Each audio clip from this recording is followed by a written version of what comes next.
inquieta tierra sempre floriatamo. I had a great musical ear that I was born with. I didn't know how to read music that well, so I relied mostly on my ear. I was singing in the shower one day at home, and a neighbor heard me and said, "You need to sing for a living. You need to do this when you get out of school."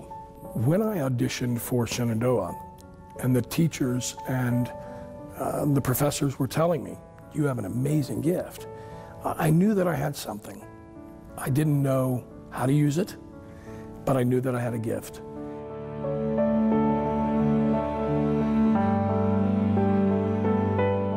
When I graduated university, I saw the other students in university, they wanted success with their gifts more than I did. They knew a direction they were going to go in. I had none of that. The reason I went to Shenandoah Conservatory of Music was to get a degree so I could give it to my mom to hang on the wall. I was not interested in getting a music degree. I was not interested in going to university. I wanted to drive a truck. There's no process for becoming a successful opera singer. There's no written road to follow. I didn't want to face the reality that I could fail at something like that. I knew that I'd be a good truck driver.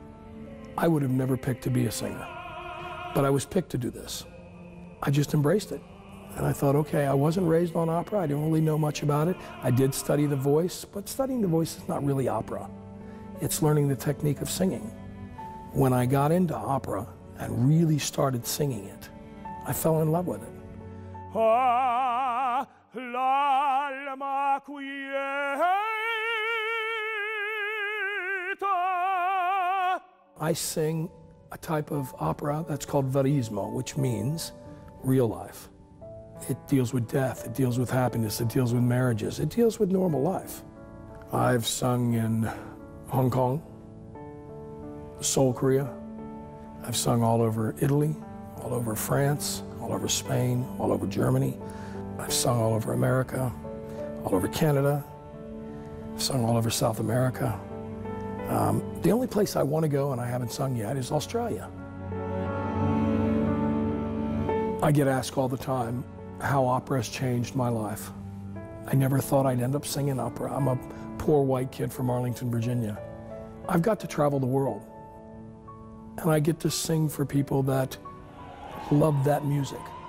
There are people that attend the opera in southern Italy, and the cost of a ticket is more than they make in a month.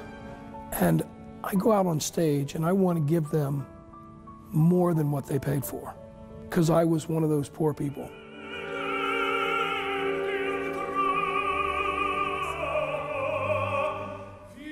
You know, I was a truck driver and a bounty hunter, and then I went into music at 30 years old. I was told when I started doing auditions, you're a little long in the tooth, you're a little old to be doing this business. The advice that I'd give to anyone, not only just artists, not only singers, if there's something that you love to do, embrace it and go for your dreams, because everybody should be able to do that.